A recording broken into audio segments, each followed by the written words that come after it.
Hello friends, welcome back to our channel. Friends, ఈ వీడియోలో మనకు తెలంగాణలో ప్రీవియస్లో వచ్చినటువంటి గ్రూప్ 4 నోటిఫికేషన్ యొక్క పేపర్ అనాలిసిస్ అయితే చూద్దాం. దానిలో మనకు 2018లో గ్రూప్ 4కి సంబంధించి నోటిఫికేషన్ అయితే రిలీజ్ చేశారు. సో పేపర్ 1కి సంబంధించి మనకు ఎటువంటి క్వశ్చన్స్ అడిగారు, ఏ సబ్జెక్ట్లో ఎన్ని క్వశ్చన్స్ అడిగారు అనేది మీకు క్లియర్ కట్గా ఒక టేబుల్ రూపంలో క్లియర్గా అయితే ఎక్స్ప్లెయిన్ చేస్తాను. మీరు వీడియోని స్కిప్ చేయకుండా ఎండ్ వరకు చూడండి. 2 to 3 అవర్స్ వర్క్ చేసి ఇన్ఫర్మేషన్ మీకు అయితే అందించడం జరుగుతుంది. ఖచ్చితంగా వీడియోని లైక్ చేయండి. మీరు ఇచ్చేటువంటి లైక్స్ నాకు మోటివేషన్ అండ్ ఎంకరేజింగ్గా ఉంటాయి కనుక ఖచ్చితంగా లైక్ చేసి ఇది ఎవరికైతే యూజ్ ఉంటుందో వారికి షేర్ చేయండి. అదేవిధంగా ఛానల్ సబ్స్క్రైబ్ చేసుకొని చూడండి. ముందు మీకు వీటికి సంబంధించినటువంటి క్లాసెస్ కూడా మన ఛానల్ ద్వారా అంతాయి కనుక ప్రతి ఒక్కరు వీడియోను లైక్ చేసి సబ్స్క్రైబ్ చేసుకోండి. ఓకే ఫ్రెండ్స్, మనం దీనిలో ముఖ్యంగా పేపర్ 1కి సంబంధించి మనకి ఏదైతే జనరల్ నాలెడ్జ్ సంబంధించి ఉంటుంది కదా, సో దానికి సంబంధించిన క్వశ్చన్స్ అయితే చూద్దాం. సో మనకు దాదాపుగా రాబోయేటువంటి అన్ని నోటిఫికేషన్లో మనకి పేపర్ 1 ఏదైతే జనరల్ నాలెడ్జ్ సిలబస్ అనేది దాదాపుగా అన్ని నోటిఫికేషన్కి సంబంధించి కామన్ సిలబస్కి అయితే కనబడుతుంది. మీకు మిగతా నోటిఫికేషన్లో కూడా ఇది 100% యూజ్ అయితే ఉంటుంది. అదే కాకుండా మీకు ఇంకా ఏ టైప్ ఆఫ్ ఎగ్జామ్ సంబంధించినటువంటి ప్రీవియస్ పేపర్ అనాలిసిస్ కావాలనుకుంటున్నది కూడా కింద నాకు కామెంట్ చేయండి. సో మీరు ఎక్కువ మంది దీనికి సంబంధించి కామెంట్ చేసినట్లయితే నెక్స్ట్ ఆ వీడియోని అయితే తీసుకొచ్చే ప్రయత్నం చేస్తాను. అదేవిధంగా వీడియోని అయితే లైక్ చేయండి. ఇంకా ఆల్రెడీ ఈ గ్రూప్ 4 నోటిఫికేషన్కి సంబంధించి మనకు రీసెంట్గా అయితే 9168 పోస్టులతోటి ప్రభుత్వం నోటిఫికేషన్ రిలీజ్ చేయబోతున్నట్లయితే అసెంబ్లీలో ప్రకటించడం జరిగింది. దీని మీద నేను ఆల్రెడీ వీడియో చేశాను. పరీక్ష విధానం కావచ్చు, సిలబస్ ఏంటి, అదేవిధంగా పోస్టుల వివరాలు కావచ్చు, ఏ బుక్స్ చదవాలి, ఏజ్, శాలరీ, వాటన్నిటి గురించి ఎక్స్ప్లెయిన్ చేశాను. ఆ వీడియో కనుక ఎవరైనా చూడకుంటే ఆ వీడియో లింక్ కింద నేను డిస్క్రిప్షన్లో ఇస్తాను, చూడండి. మీకు చాలా యూస్ఫుల్ ఉంటుంది. కంప్లీట్ డీటెయిల్స్ ఆ వీడియోలో అయితే ఎక్స్ప్లెయిన్ చేశాను. సో దీనిలో మనం మొదటగా క్వశ్చన్ పేపర్ చూద్దాం. పేపర్ 1కి సంబంధించినటువంటి క్వశ్చన్ పేపర్ మీకు ఒకసారి స్క్రీన్ పైన చూస్తాను.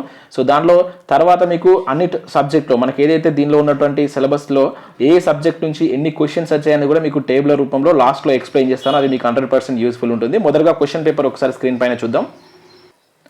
ఫ్రెండ్స్, ఇది మనకు 2018లో వచ్చినటువంటి గ్రూప్ 4కి సంబంధించినటువంటి పేపర్ 1కి సంబంధించిన పీడిఎఫ్ జనరల్ నాలెడ్జ్కి సంబంధించి ఈ పేపర్ అయితే ఇక్కడ చూడవచ్చు. నేను సిరీస్ సి ఆధారంగా ఈ క్వశ్చన్స్ అయితే మీకు ఎక్స్ప్లెయిన్ చేస్తున్నాను. సో దీనిలో మనకు ఫస్ట్ ఇక్కడ ప్రభుత్వ పథకాల గురించి అయితే చూడవచ్చు. సో అత్యధికంగా మనకు ఈ పేపర్లో అడిగినటువంటి క్వశ్చన్స్ ఏంటంటే పాలిటీ విభాగం నుంచి ఎక్కువ క్వశ్చన్స్ వచ్చాయి. అవి ఎన్ని వచ్చాయనేది కూడా మీకు చెప్తాను. తర్వాత మనం చూసినట్లయితే తెలంగాణ ప్రభుత్వ పథకాలు కావచ్చు, అదేవిధంగా సెంట్రల్ గవర్నమెంట్ స్కీమ్స్ గురించి ఎక్కువగా క్వశ్చన్స్ కూడా రావడం జరిగింది. దాదాపుగా 15 క్వశ్చన్స్ మనకు స్కీమ్స్ నుంచి అడిగారు. అది ఏవేంటి అనేది కూడా చూద్దాం. నేను లాస్ట్లో మీకు టేబులర్ ఫామ్లో ఎక్స్ప్లెయిన్ చేస్తాను ఎన్ని క్వశ్చన్స్ అనేది.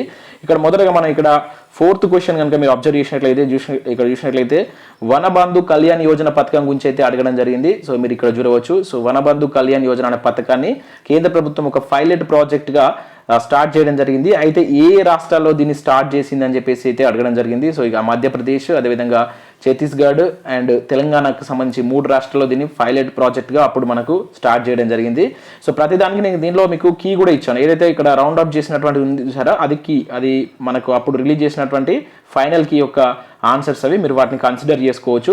ఇంకా అట్లా మనకు స్కీమ్స్ గురించి దాదాపుగా 15 క్వశ్చన్స్, అది సెంట్రల్ గవర్నమెంట్ స్కీమ్స్ కావచ్చు, స్టేట్ గవర్నమెంట్ స్కీమ్స్ కావచ్చు, ఇట్లా 15 క్వశ్చన్స్ అయితే అడిగారు. నెక్స్ట్ క్వశ్చన్ ఏం అడిగారని చూద్దాం. నెక్స్ట్ 20th క్వశ్చన్ కూడా మనకు స్కీమ్స్ గురించి అడగడం జరిగింది. సో 21వ క్వశ్చన్ ఇక్కడ మనం స్క్రీన్ పైన చూసినట్లయితే, సో ఇక్కడ ప్రధానమంత్రి పంటల బీమా పథకం సంబంధించి ఇక్కడ మనకు అసర్షన్ అండ్ రీజనింగ్ మోడల్లో అడిగారు. కింది వాక్యాలను పరిశీలించమని చెప్పేసి అడిగాడు. ఇది 2015లో ప్రారంభించబడింది. ఆహార పంటలు, చిరుధాన్యాలు, నూనె గింజలు, వార్షిక వాణిజ్య పంటల, ఉద్యానవన పంటలకు ఈ బీమా పథకం వర్తిస్తుందని చెప్పేసి అయితే ఇట్లా మనకు సెంట్రల్ గవర్నమెంట్ స్కీమ్ గురించి క్వశ్చన్ అడగడం జరిగింది. నెక్స్ట్ ఇక్కడ దీంట్లో 30th క్వశ్చన్ కూడా మనం అబ్జర్వ్ చేసినట్లయితే ఇది కూడా సో సెంట్రల్ స్కీమ్స్ గురించి అడగడం జరిగింది. 30వ క్వశ్చన్ ఒకసారి ఇక్కడ మనం స్క్రీన్ పైన చూద్దాం.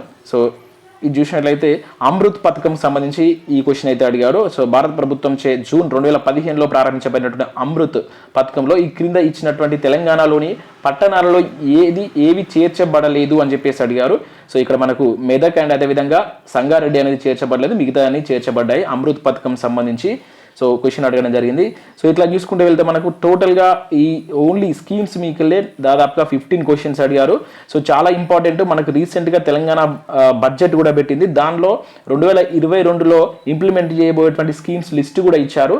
చాలా ఇంపార్టెంట్. వాటి మీద మీరు కొంచెం ఎక్కువగా కాన్సన్ట్రేట్ చేయండి. అంటే ఏ స్కీమ్కి ఎంత వాళ్ళు అలకట్ చేసి అంటే ఎంత మనీ దానికి పెట్టబోతున్నట్టు కంప్లీట్ డీటెయిల్స్ తోటి మనకు బడ్జెట్ అయితే ప్రవేశపెట్టడం జరిగింది. దాని మీద నేను ఈవినింగ్ ఒక వీడియో చేస్తాను, కంపల్సరీ ఆ వీడియోని చూడండి.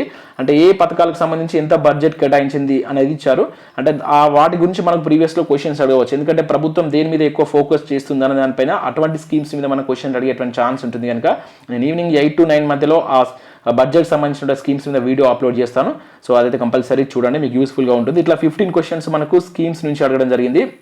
అవేంటి ఆ 15 క్వశ్చన్స్ సంబంధించి మీరు ఇక్కడ పీడిఎఫ్ అయితే చూడవచ్చు. ఇక నెక్స్ట్ అత్యధికంగా మనకు పాలిటీ విభాగంలో మీరు క్వశ్చన్స్ అయితే చూడవచ్చు. పాలిటీలో దాదాపుగా 37 క్వశ్చన్స్ హైయెస్ట్గా అడిగాడు. సో అంటే నెక్స్ట్ మనకు కమింగ్ నోటిఫికేషన్లో ఇట్లైనా ఇస్తారంటే కొంచెం తేడా అనేది ఉండవచ్చు. కాకపోతే నేను లాస్ట్ ప్రీవియస్ పేపర్లో మీకు ఎట్లా అంటే ఏ విభాగం ఇట్లా మీకు ఒక ప్రీవియస్ పేపర్ని అనాలిసిస్ చేయడం వల్ల మీరు ఆ సబ్జెక్ట్ చదువుతున్నప్పుడు అక్కడ దాని మీద కొంత ఎక్కువగా మనం కాన్సన్ట్రేషన్ అయితే చేయవచ్చు. సో ఇక్కడ 47 క్వశ్చన్ కనుక మనం అబ్జర్వ్ 45 క్వశ్చన్ సో 45 క్వశ్చన్ కనుక చూసినట్లయితే సో ఇది మనకు పాలిటీ నుంచి అయితే అడిగారు. Just 1 second 45 question. సో ఇది సో ఇక్కడ చూసినట్లయితే ఈ క్రింది పదవుల్లో దేనితో ప్రధానమంత్రి పదవితో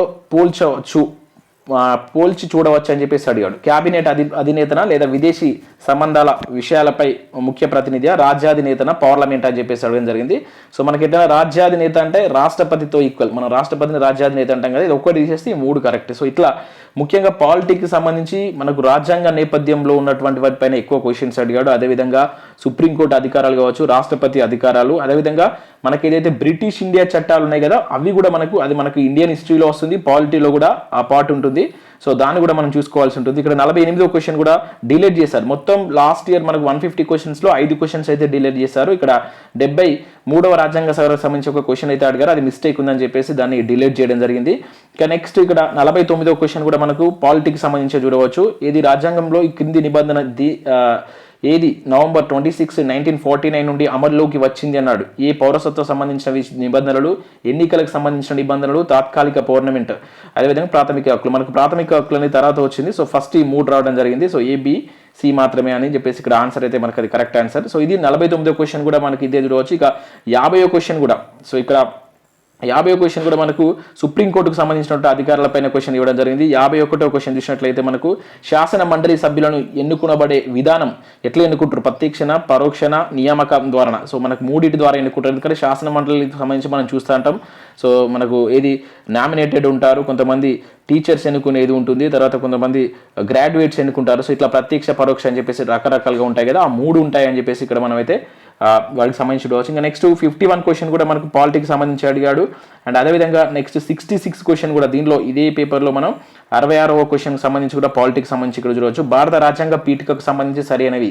సో మనకి ఏదైతే ప్రవేశికకు సంబంధించి అడిగాడు, లక్ష్యాలు, ఆశయాలు, తీర్మానం మనకి ఏదైతే నెహ్రూ పెట్టినటువంటి దాని ఆధారంగా పీఠికకు ఆధారపడిందని చెప్పి చూడవచ్చు. ఇంకా భారత రాజ్యాంగం పీఠిక ప్రకారం రాజ్యాంగం తన అధికారాన్ని భారత ప్రజల నుండి గ్రహిస్తుంది. 2 కరెక్టే అనమాట.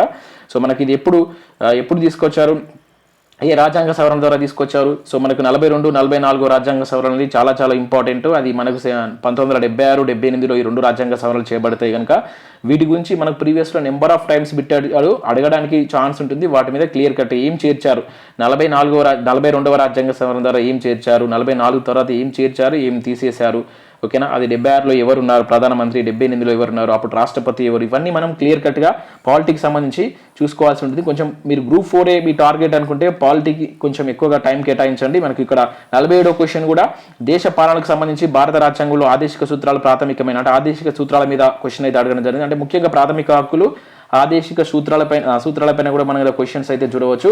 ఇక నెక్స్ట్ ఇక్కడ 76 క్వశ్చన్ కూడా పాలిటిక్స్ సంబంధించిన క్వశ్చన్ అడిగాడు.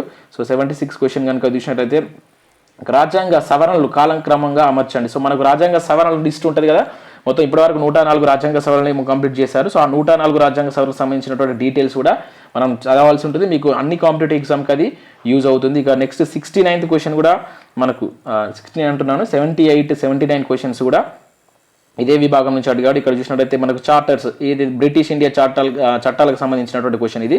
సో మీరు ఇక్కడ రైట్ సైడ్ చూడవచ్చు. 78 క్వశ్చన్ ఇంగ్లీష్లో ఉంటుంది, ప్రతిదీ మనకు తెలుగులో ఉంటుంది. సో ఇట్లా పాలిటిక్స్ సంబంధించి మనకు క్వశ్చన్స్ అడగడం జరిగింది. ఇక తెలంగాణ మూవ్మెంట్కి సంబంధించిన క్వశ్చన్స్ కూడా మనకు హిస్టరీ మూవ్మెంట్ 2 కలుపుకొని దాదాపుగా 21 క్వశ్చన్స్ అడిగారు. అంటే తెలంగాణ ఉద్యమం, తెలంగాణ చరిత్ర అండ్ అదేవిధంగా కల్చర్కి సంబంధించి 3 విభాగాల నుంచి 21 క్వశ్చన్స్ అయితే అడిగాడు. సో అది కూడా ఒకసారి చూద్దాం, ఏమేమి క్వశ్చన్స్ అడిగాడని ఒకసారి చూద్దాం. ఇక్కడ మనం మొదటగా 37వ క్వశ్చన్ మనకు దాని గురించి అయితే అడగడం జరిగింది, చూపిస్తాను అది ఒకసారి. సో ఎట్లా క్వశ్చన్స్ అడిగారు అనేది కంపల్సరీ మీరు వాటికి సంబంధించి చదివేటప్పుడు మీరు కొంచెం ఎక్కువ కాన్సన్ట్రేట్ చేయండి. హైదరాబాద్ నగరానికి మంచినీటి సరఫరా కోసం మొట్టమొదటి ఆధారమైనటువంటి ఉస్మాన్ సాగర్ ప్రాజెక్టును ఎప్పుడు నిర్మించారు? 1920లో నిర్మించడం జరిగింది. సో అదేవిధంగా 47 క్వశ్చన్ కూడా మనకు ఇక్కడి నుంచి అడిగాడు. ఇది తెలంగాణ మూమెంట్ అనుకోవచ్చు, చరిత్ర అనుకోవచ్చు. సో 2 విభాగాల నుంచి క్వశ్చన్స్. ఇక 47వ క్వశ్చన్.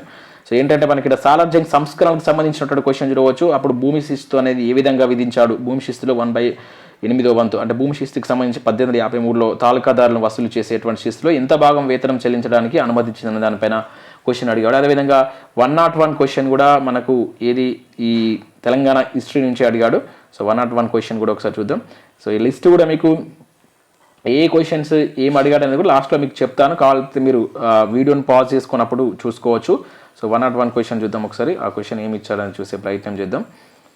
1 సెకండ్. 101 క్వశ్చన్ కదా. సో 98 క్వశ్చన్ ఇది అండ్ 101 ఈ క్వశ్చన్ అండి, ఓకేనా. ఇది సో 1921లో జనకేంద్ర సంఘం మనకు ఆంధ్ర మహాసభలకు సంబంధించినటువంటి క్వశ్చన్స్, దానిలో మన తెలంగాణ వాళ్ళు ఎట్లా పార్టిసిపేట్ చేశారు వాటికి సంబంధించినటువంటి క్వశ్చన్ కూడా 101 క్వశ్చన్ చూడవచ్చు. ఇక 104 క్వశ్చన్ కూడా మనకు తెలంగాణ ఉద్యమ చరిత్రకి వెళ్ళి అడిగాడు. ఉద్యమం అదేవిధంగా ఇది హిస్టరీ నుంచి అడిగాడు. ముల్కీ లీగ్ సంబంధించి, ముల్కీ లీగ్ దక్కన్ వాదాన్ని ప్రచారం చేసింది. హైదరాబాద్ ఇండియా ఐక్య భాషల హిందుస్థానీ ముల్కీ లీగ్ అంటే మొత్తం ముల్కీ లీగ్ సంబంధించి మనకు ఇంపార్టెంట్ కాన్సెప్ట్ ముల్కీ అనేటువంటిది.